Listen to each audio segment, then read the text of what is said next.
Nós somos fortes. Nós construímos. Inovamos. E abrimos novas fronteiras. Mas agora a humanidade está sob ameaça.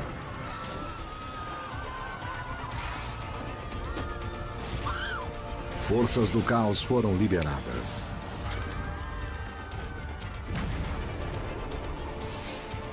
Elas nos colocarão à beira da extinção.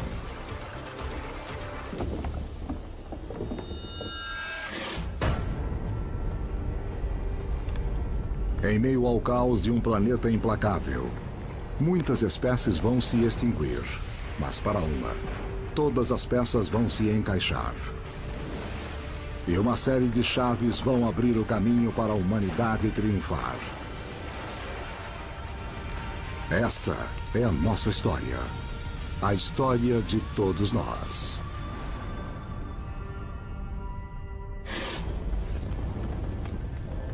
Norte da China, 1215 d.C.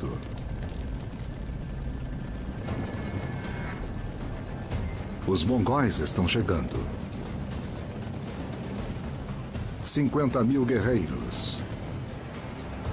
O maior exército de cavalaria do mundo. Seu líder, Gengis Khan.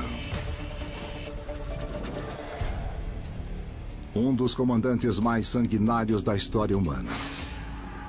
Seu alvo, Chungchu. Hoje Pequim, a capital da China.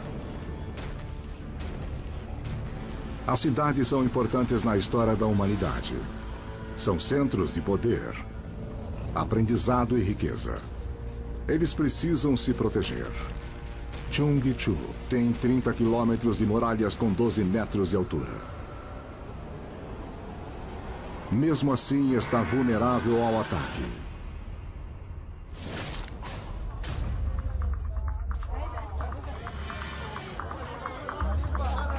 Meio milhão de pessoas vivem em Chungchu. Agora a batalha pelo futuro da humanidade será travada entre os habitantes da cidade e os nômades.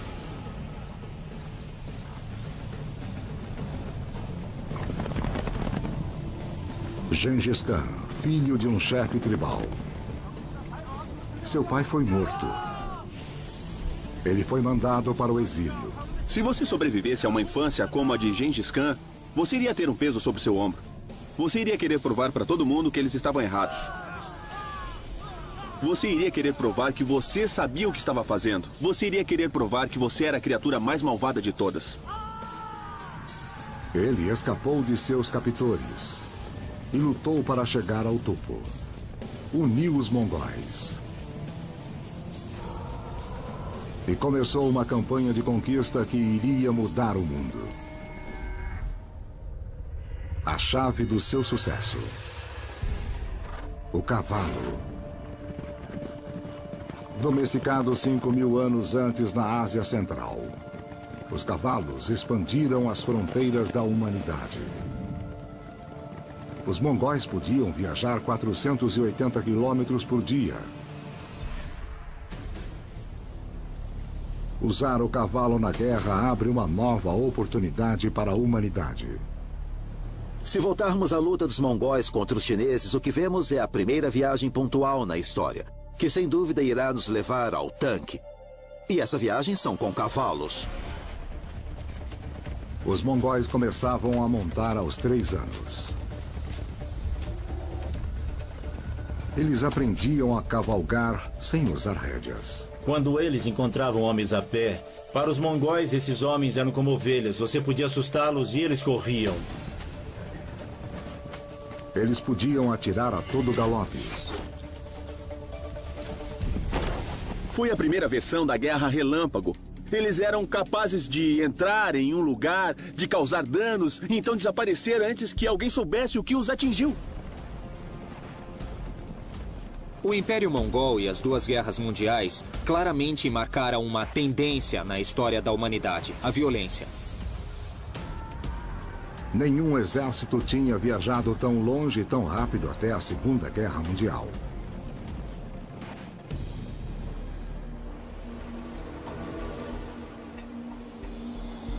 As mudanças climáticas foram uma das chaves da história humana. E levou os mongóis a mudarem o mundo.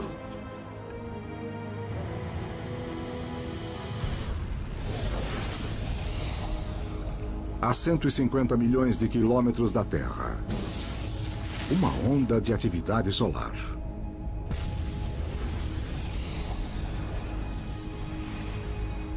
Explosões radioativas atingem o planeta.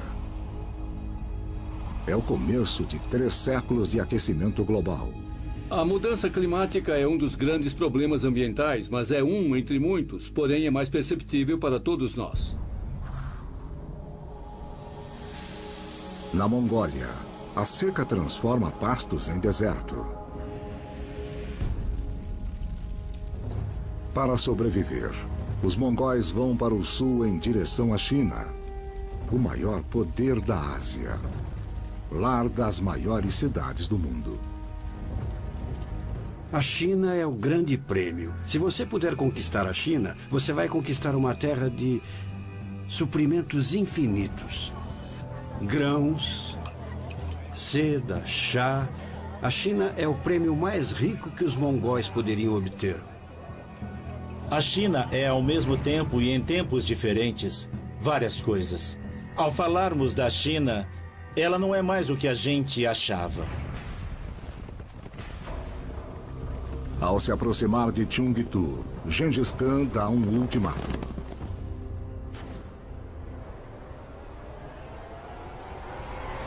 Se render ou morrer. A crueldade mongol é legendária. Prisioneiros são decapitados. São feitas torres de crânios humanos. Crianças são massacradas. Eu imagino alguém olhando da cidade, olhando sobre a muralha, aquela multidão enorme de mongóis vindo na sua direção. Eu acho que imediatamente você se perguntaria: por que eu ainda estou nessa cidade? Eu preciso ir embora ou eu vou morrer?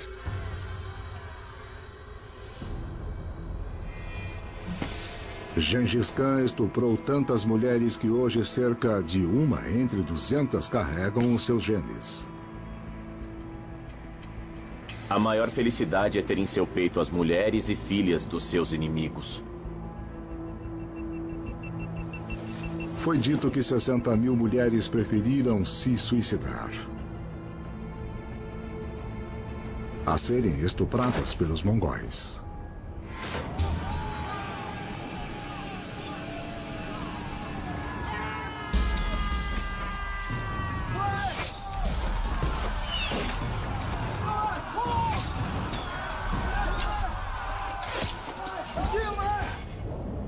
Seus cavalos levavam os mongóis até os portões das cidades, só até ali.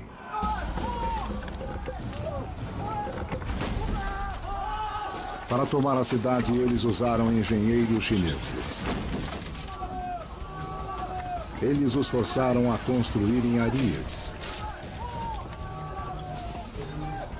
Prisioneiros de guerra atacando sua própria cidade. Para se defender, os soldados de Cheongju precisavam matar seu próprio povo.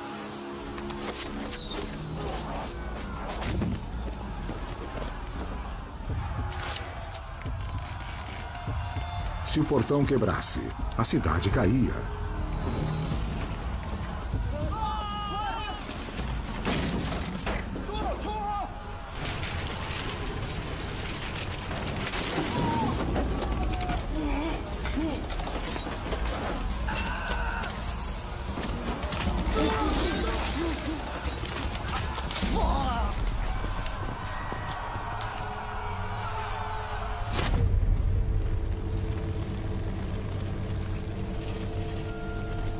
Os mongóis invadem Cheongju.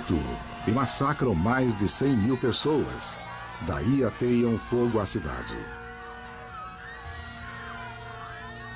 Os mongóis eram uma força militar inacreditável. Se eles tinham um alvo que queriam tomar, nada ficava em seu caminho. Uma testemunha ocular relata: a terra estava cheia de gordura humana.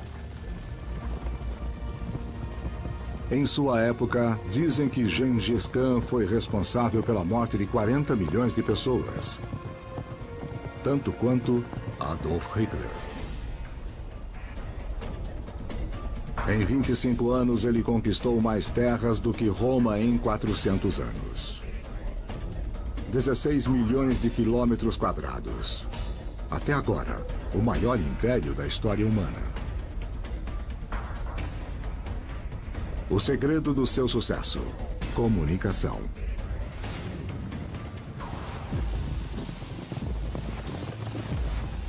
$600 anos antes do Pony Express, os mongóis podiam enviar mensagens a cavalo.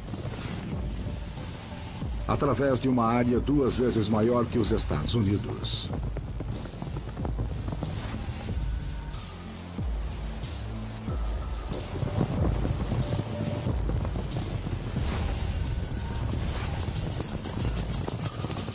A cada 50 quilômetros havia um posto com 400 cavalos. Mensageiros do governo carregando um medalhão oficial podiam receber comida e montaria. Foi o primeiro posto do mundo. Como resultado das conquistas de Gengis Khan, pela primeira vez na história, pode-se viajar com segurança de uma ponta do mundo até a outra.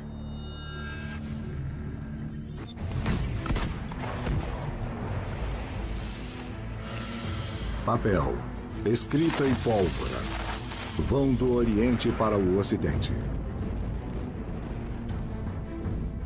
E são a chave do futuro da humanidade. Mas, ao mesmo tempo, o matador está à solta, que irá exterminar metade da população da Europa. A humanidade irá travar sua maior batalha com seu maior inimigo, a doença. Issyk-Kul, um posto de comércio. A meio caminho entre a Europa e a Ásia. Gengis Khan está morto há mais de um século, mas seu império continua. Em suas rotas de comércio, um viajante novo e letal. A bactéria. Por 13,5 bilhões de anos, cada canto da Terra esteve coberto por esses micro-organismos. Nosso corpo contém mais células de bactérias do que células humanas. Quando um micro-organismo entra de novo na espécie, é muito mais agressivo do que com o passar dos milênios. O micro-organismo não está interessado em matar a pessoa. Ele quer viver, se reproduzir e ser transmitido. Em Issyk-Kul começa uma pandemia.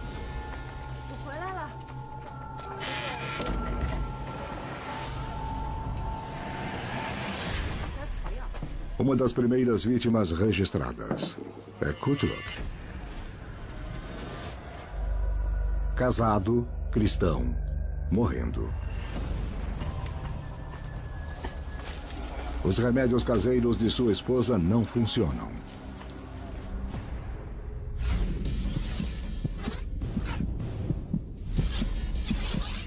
A bactéria corre pela corrente circulatória de Kutluk.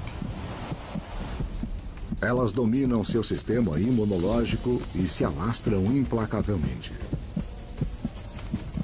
deformando e inchando suas glândulas.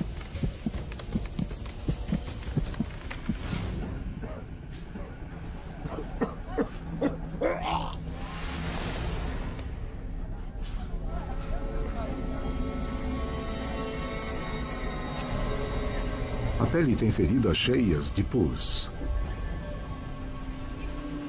Os bulbos. A peste bubônica, que passa de um para outro por um transportador quase invisível. A pulga.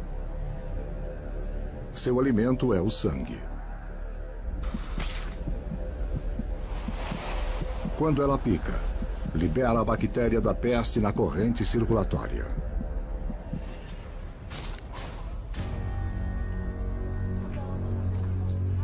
A esposa de Cthulhu não sabe disso. Mas ela também foi picada. Em alguns dias, os dois estarão mortos. Em 1337, 4 pessoas morreram em Issyk-Kul. 2 anos depois, eram 100 mortos. Mas isso era só o começo. Uma vez que se espalharam, a infecção não parava. A melhoria nos transportes tornava a doença quase impossível de controlar. As pulgas que carregavam a peste tinham carona de um de seus companheiros mais próximos, o rato negro. Nativo da Ásia, eles se espalharam pela Europa com os romanos. Um casal de ratos pode ter 2.000 filhotes por ano. E cada rato pode carregar 8 pulgas infectadas pela peste.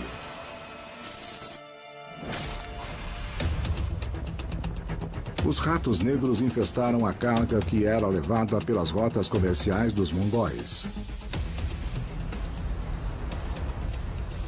De Issyk-Kul, a peste se alastrou ao leste da China e foi para o ocidente, em direção à Europa.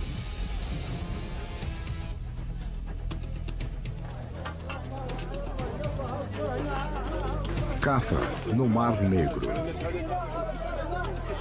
Um porto próspero, na divisa do Oriente com o Ocidente. Controlado pelos mercadores italianos.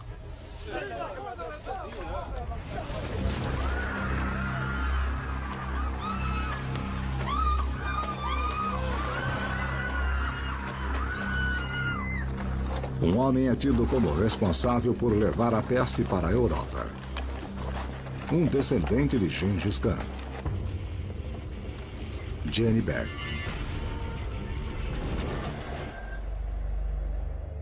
Ele assassinou o próprio irmão para ter o poder. Agora ele quer expandir o Império Mongol ao oeste. Caffa está em seu caminho. Mas ele tem uma arma nova terrível. A peste mata seus soldados mais rápido do que podem ser substituídos. Mas isso dá uma ideia a Jenny Bag.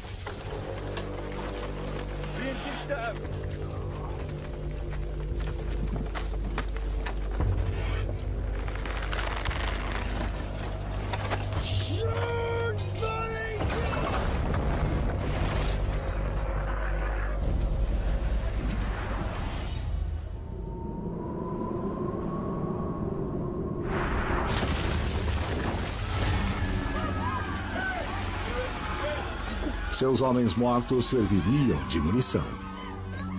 Sitiam a cidade de Caffa, então seus invasores, que são os mongóis, começam a adoecer.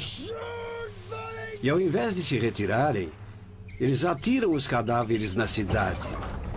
E as pessoas da cidade começam a ficar doentes.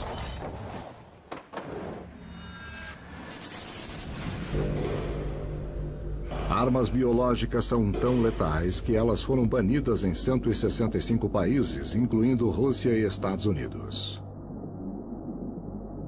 Mas ainda restaram armas biológicas suficientes para acabar com a humanidade imediatamente.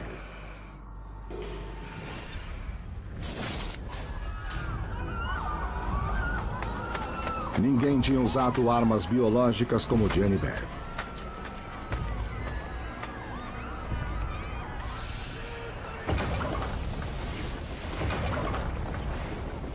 Um cronista escreveu: O que parecia ser uma montanha de mortos foi jogada na cidade.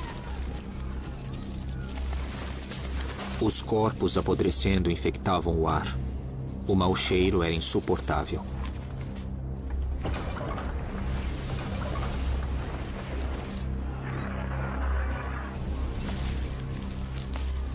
Não existe arma que seja tão terrível quanto a que é usada na guerra biológica. Você não pode ver os germes, você não pode ver a doença. E não pode fazer nada para ficar imune a ela. Os habitantes de Cafa tentam se livrar da peste. E vão para a Europa. Eles não fazem ideia de que estão levando a doença com eles. A peste em direção do continente com a maior densidade populacional do mundo. Siena, Itália. 1348. Uma família se tranca em casa, esperando deixar a doença lá fora. O pai escreve um relato, um dos poucos registros encontrados. Quando começa a invasão da Europa. Foi uma coisa cruel e horrível. Eu não sei como começar a contar sobre seu caminho brutal e sem piedade. A batalha pela sobrevivência da humanidade tinha começado. A humanidade está frente a uma batalha contra a extinção. Em Siena, Itália, 6 meses depois da peste invadir a Europa. Milhares estão mortos.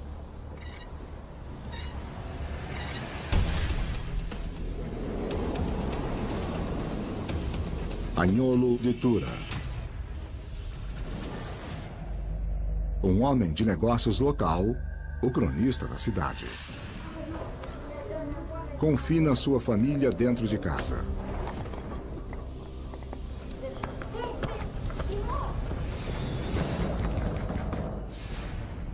Para que o assassino lá de fora não entre.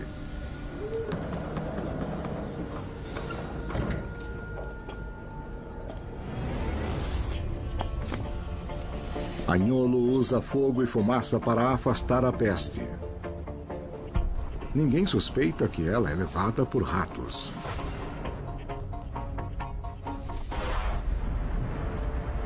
A peste leva 10 anos para atravessar a Ásia, movendo-se lentamente de cidade em cidade. Mas a Europa é o lugar perfeito para sua proliferação. Centenas de cidades, 80 milhões de pessoas vivendo próximas. Essas cidades tinham todas as condições de sustentar a peste, a sujeira e a imundície.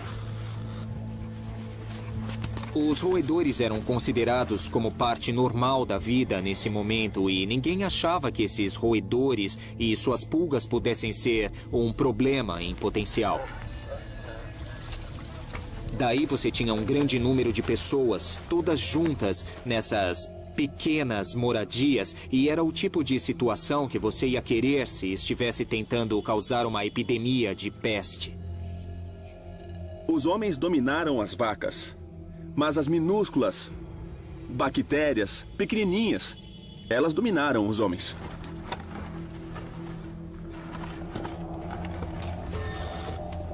A peste entrou no lar de Agnolo. Infectou sua esposa, Nicoluccia. Se você nunca viu a peste bubônica, é muito grotesco. Forma-se uma grande pústula roxa. Cria um trauma psicológico, um estrago, um medo incrível. Agnolo tenta qualquer coisa, tudo o que podia. Vomite regularmente aos primeiros sinais de doença. Beba um copo de sua urina 2 vezes por dia. Agora, eu gostaria de falar sobre o valor que o pânico pode ter na sociedade. Aplique um unguento no bulbo feito de mel, ovo e óleo de escorpião para retirar o veneno. Aplique morcegos. Finalmente, o doutor em peste. Seu capuz cheio de ervas para proteção. Seu tratamento: drenar a doença para fora da vítima.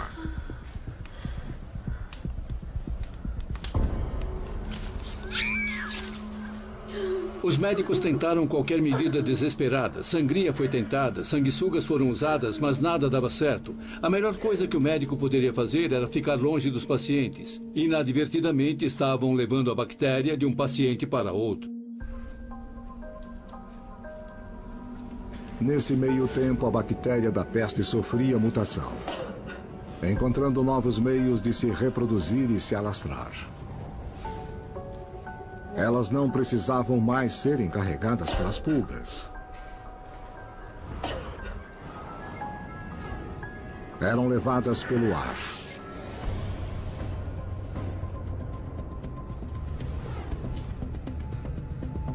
A peste levada pelo ar é diferente porque agora ela pode ser transmitida de um ser humano para outro. Calcula-se que a peste bubônica deve ter matado cerca de 100 milhões de pessoas. Imagine o que eram 100 milhões de pessoas.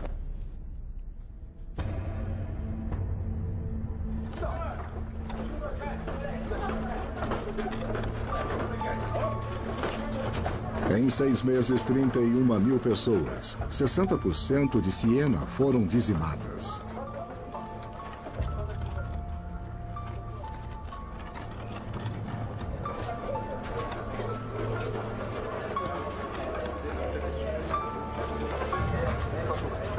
Eu, Agnolo de Tura, enterrei meus filhos com minhas próprias mãos. Não tinha ninguém para chorar suas mortes, porque todos esperavam sua própria morte.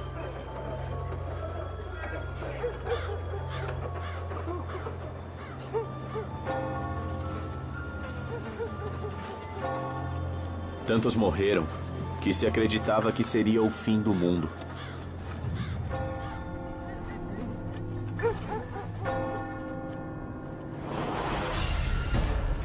A verdade é que nossa espécie é um dos organismos mais vulneráveis que existem. É só deixarmos de lado tudo que tem a ver com a tecnologia, incluindo tirar nossas roupas, e veremos como passamos uma noite ao relento. Mesmo aqui na cidade do México, por exemplo. Ao fim dessa noite vamos nos sentir muito mal. E ao final de uma semana, muitas pessoas provavelmente ficarão doentes e vão morrer. Agora o desastre testará a fé da humanidade. Avignon, França. Lar do Papa Clemente VI. Um dos homens mais poderosos do mundo. Controlou grandes exércitos e uma enorme riqueza. Quando a peste chega a Avignon, as pessoas esperam que o Papa venha em sua salvação, que peça, que fale com Deus para deter a peste. Mas Clemente VI não pode deter a praga. Ela devasta Avignon, matando 1.300 pessoas em um único dia. O Papa Clemente VI compra um campo e enterra 11 mil pessoas. Mas não é suficiente. Ele tenta uma solução radical. Ele consagra o rio Ródano como um cemitério flutuante.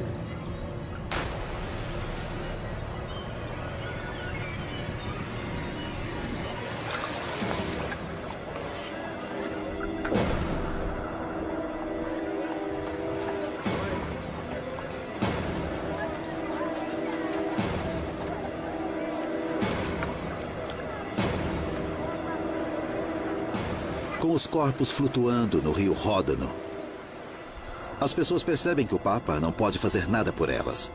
Ou Deus não está ouvindo, ou pior. O medo e a perda se transformam em raiva. O povo quer culpar alguém. Em toda a Europa, a caçada começou. Querem um bode expiatório. 1349. A peste devasta a Europa. A humanidade está fraca e irracional. Está buscando alguém a quem culpar.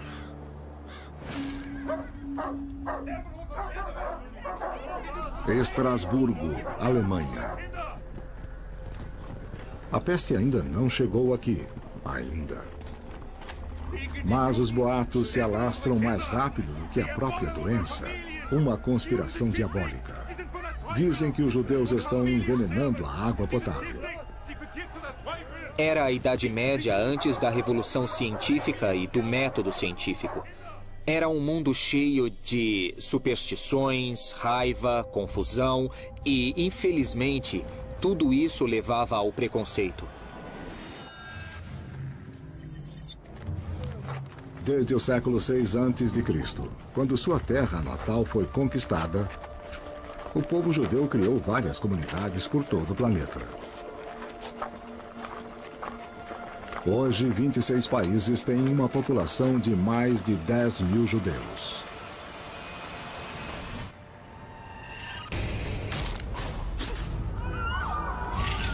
Quando o medo atinge a humanidade, as minorias tornam-se alvo.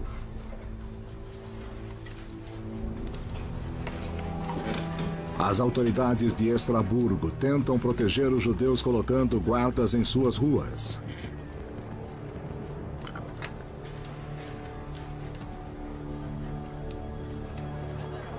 Mas o isolamento leva ao desprezo.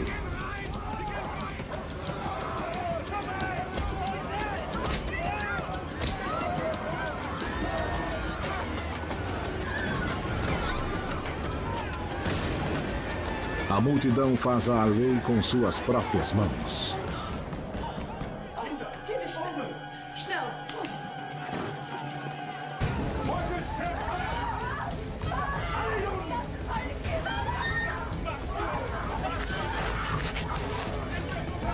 14 de fevereiro, o dia do massacre de São Valentim.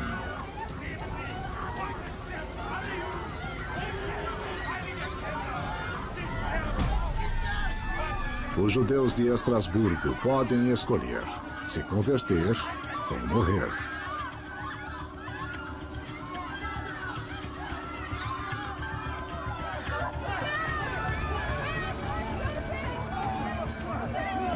Mil judeus são enterrados vivos. Mas o massacre não vai salvar a cidade. 5 meses depois, a peste chega, fazendo mais 16 mil vítimas. Em toda a Europa, grandes cidades estão desertas. Uma testemunha ocular relata: as lojas foram fechadas. Há poucas pessoas. Um grande silêncio está presente em todo lugar. Considere o que fomos e no que nos tornamos. Éramos uma multidão. Agora estamos sozinhos. A humanidade impotente se rendeu a uma pequena bactéria. Na Ásia e na Europa, a peste matou mais de 50 milhões de pessoas em 15 anos. Mas o isolamento pode nos proteger.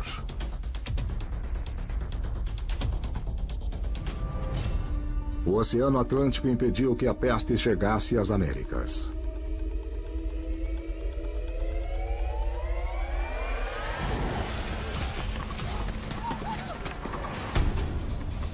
Geralmente, o futuro da humanidade está nas mãos de líderes visionários. 200 anos depois de Gengis Khan, aparece um jovem guerreiro inca, Pachacuti. Pacha, terra. Kutek, dar a volta, transformar-se. Corajoso, dinâmico, inspirado.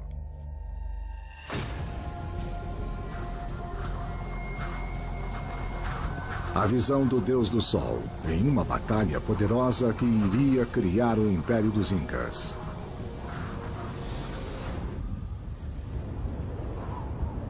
As Américas são o lar de 90 bilhões de pessoas, vivendo em total isolamento do resto da humanidade.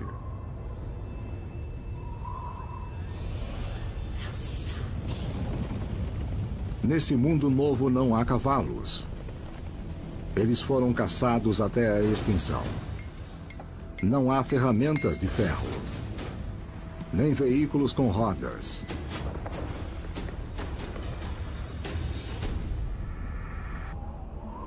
Mas o segredo da vida nos Andes está na agricultura em alta altitude. Era um povo, uma sociedade montanhesa. Se quisessem ter terra disponível para cultivar, tinham que construir plataformas nas montanhas inclinadas. E quando você viaja pelos Andes hoje, você vê os restos dessas plataformas. Milhares de metros acima do nível do mar. Eles tinham plantações, totalmente desconhecidas pelo resto do mundo. Batata, tomate e milho. 60 anos depois, os espanhóis iriam levar esses alimentos para a Europa. Um momento chave que irá moldar a dieta da humanidade hoje em dia. Mas a riqueza de suas terras tornaram os Incas um alvo. Eles tinham seu território e precisavam defendê-lo. Pachacuti tinha que lutar contra o inimigo feroz.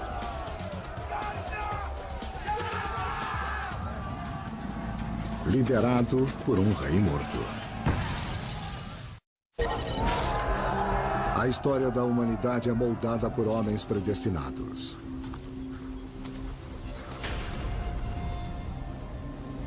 Pachacuti, líder dos Incas. Seu inimigo, os Chancas. Guerreiros com sede de sangue, eles usavam os ossos de seus inimigos como troféus. Seu objetivo, esmagar Pachacuti. E subjugar a capital Inca, Cusco. Cusco Vica estava liderando os Chancas na batalha.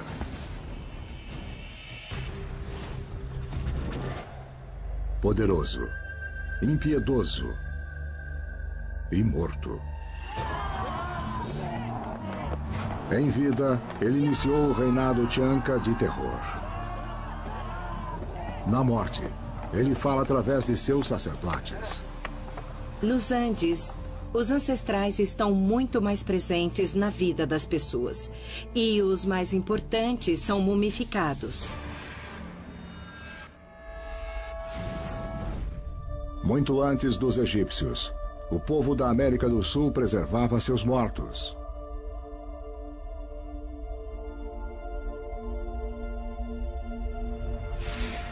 Crianças, adultos, famílias inteiras. As múmias mais antigas sobreviveram 7.000 anos. Com Cusco Vica liderando-os, os guerreiros Chanca se sentiam invencíveis. Eles eram melhor que os Incas. Não levavam prisioneiros, mas Pachacuti tinha um plano.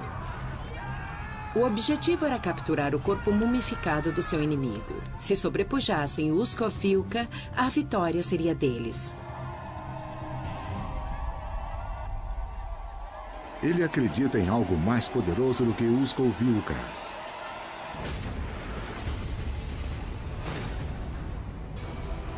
Int, o deus do sol. O deus mais importante da mitologia inca.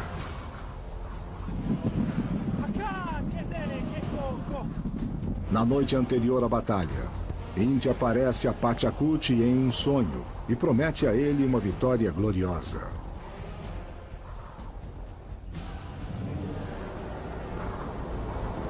O pai de Pachacute foi embora.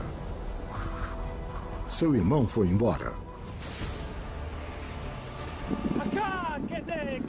Ele escolheu ficar e liderar os Incas na batalha. Você está prestes a provar a seus homens, servindo de exemplo, dizendo: querem saber? Eu posso morrer hoje. Mas tudo bem, porque eu nasci para fazer isso. Eu garanto que um verdadeiro líder que entrou em combate se sentiu desse jeito.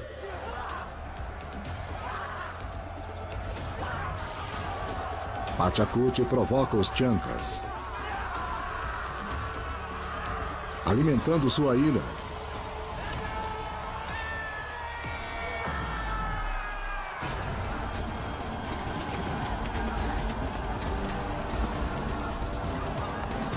Ele segura seus homens. Mantenha disciplina. Até que eles disparam uma saraivada de pedras.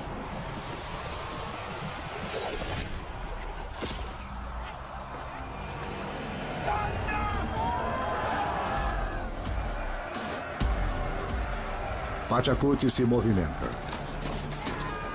Quando os Chancas estavam sitiando Cusco, grande parte dos líderes havia fugido.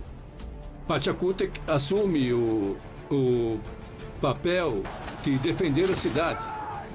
A lenda inca lembra sua coragem. O jovem príncipe se atirou sobre o inimigo. Ele era tão ágil e tão rápido que aterrorizou a escolta. Como precisavam multiplicar seu exército e não tinham como fazê-lo, eles juntaram umas pedras e as disfarçaram de guerreiros.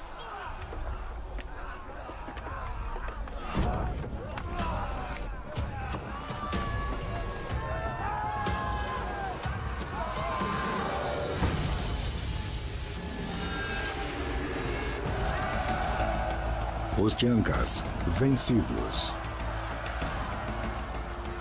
Pachacute irá criar o maior império jamais visto nas Américas. Embora fossem sociedades militares expansionistas, o sistema armado é diferente de uma ordem imperial. E vou chamar com o nome que eles lhe davam, Tawantinsuyo, que quer dizer os 4 lados do mundo. Nos dias modernos, Chile, Bolívia e Peru se uniram sob a norma inca. E uniram seu território. Uma rede de trilhas que se estende por 40 mil quilômetros sobre um dos terrenos mais acidentados da Terra.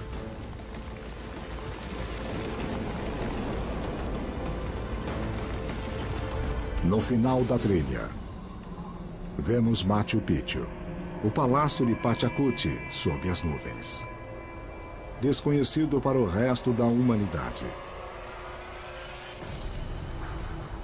Mas o isolamento das Américas está chegando ao fim.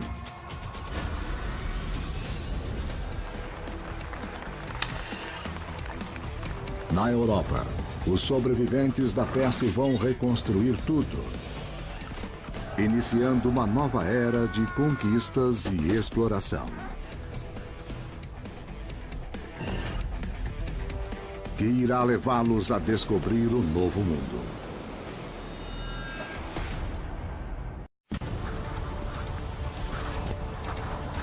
Nós somos fortes. Nós construímos. Inovamos. E abrimos novas fronteiras. Mas agora a humanidade está sob ameaça.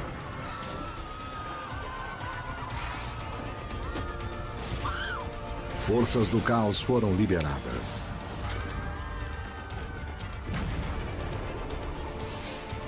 Elas nos colocarão à beira da extinção.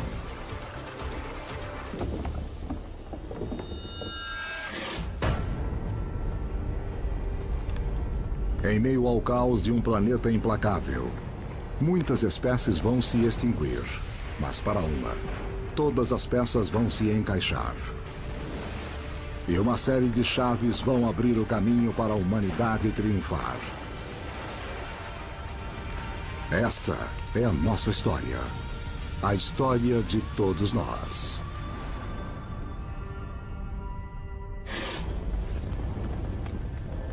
Norte da China, 1215 d.C.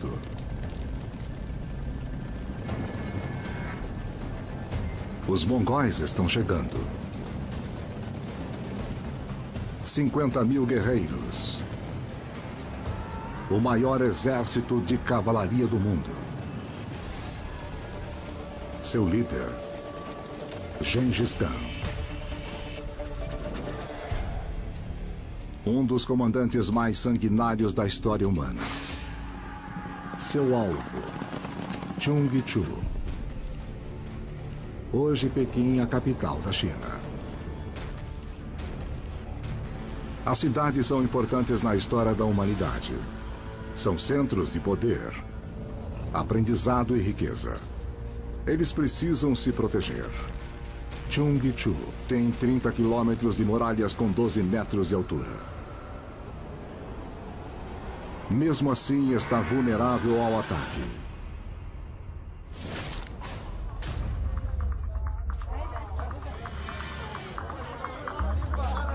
Meio milhão viram as fronteiras da humanidade. Os mongóis podiam viajar 480 quilômetros por dia. Usar o cavalo na guerra abre uma nova oportunidade para a humanidade. Se voltarmos à luta dos mongóis contra os chineses, o que vemos é a primeira viagem pontual na história, que sem dúvida irá nos levar ao tanque. E essa viagem são com cavalos. Os mongóis começavam a montar aos 3 anos. Eles aprendiam a cavalgar sem usar rédeas. Quando eles encontravam homens a pé, para os mongóis esses homens eram como ovelhas. Você podia assustá-los e eles corriam. Eles podiam atirar a todo galope. Foi a primeira versão da Guerra Relâmpago. Eles eram capazes de entrar em um lugar, de causar danos, e então desaparecer antes que alguém soubesse o que os atingiu. O Império Mongol e as duas guerras mundiais claramente marcaram uma tendência na história da humanidade. A violência de pessoas vivem em Chungchu. Agora a batalha pelo futuro da humanidade será travada entre os habitantes da cidade e os nômades.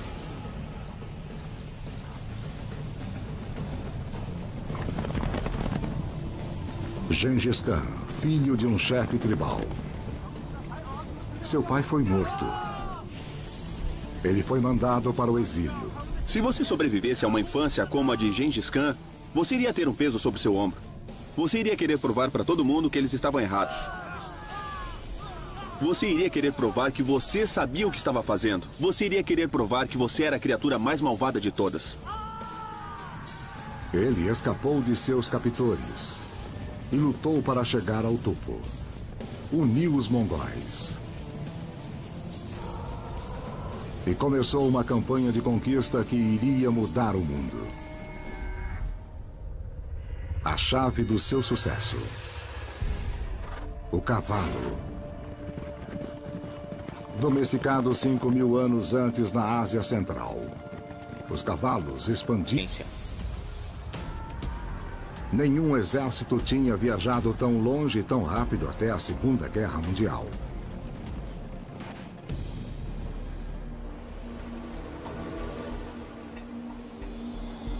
As mudanças climáticas foram uma das chaves da história humana.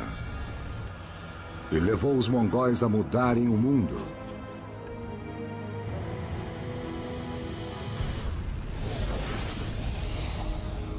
A 150 milhões de quilômetros da Terra. Uma onda de atividade solar.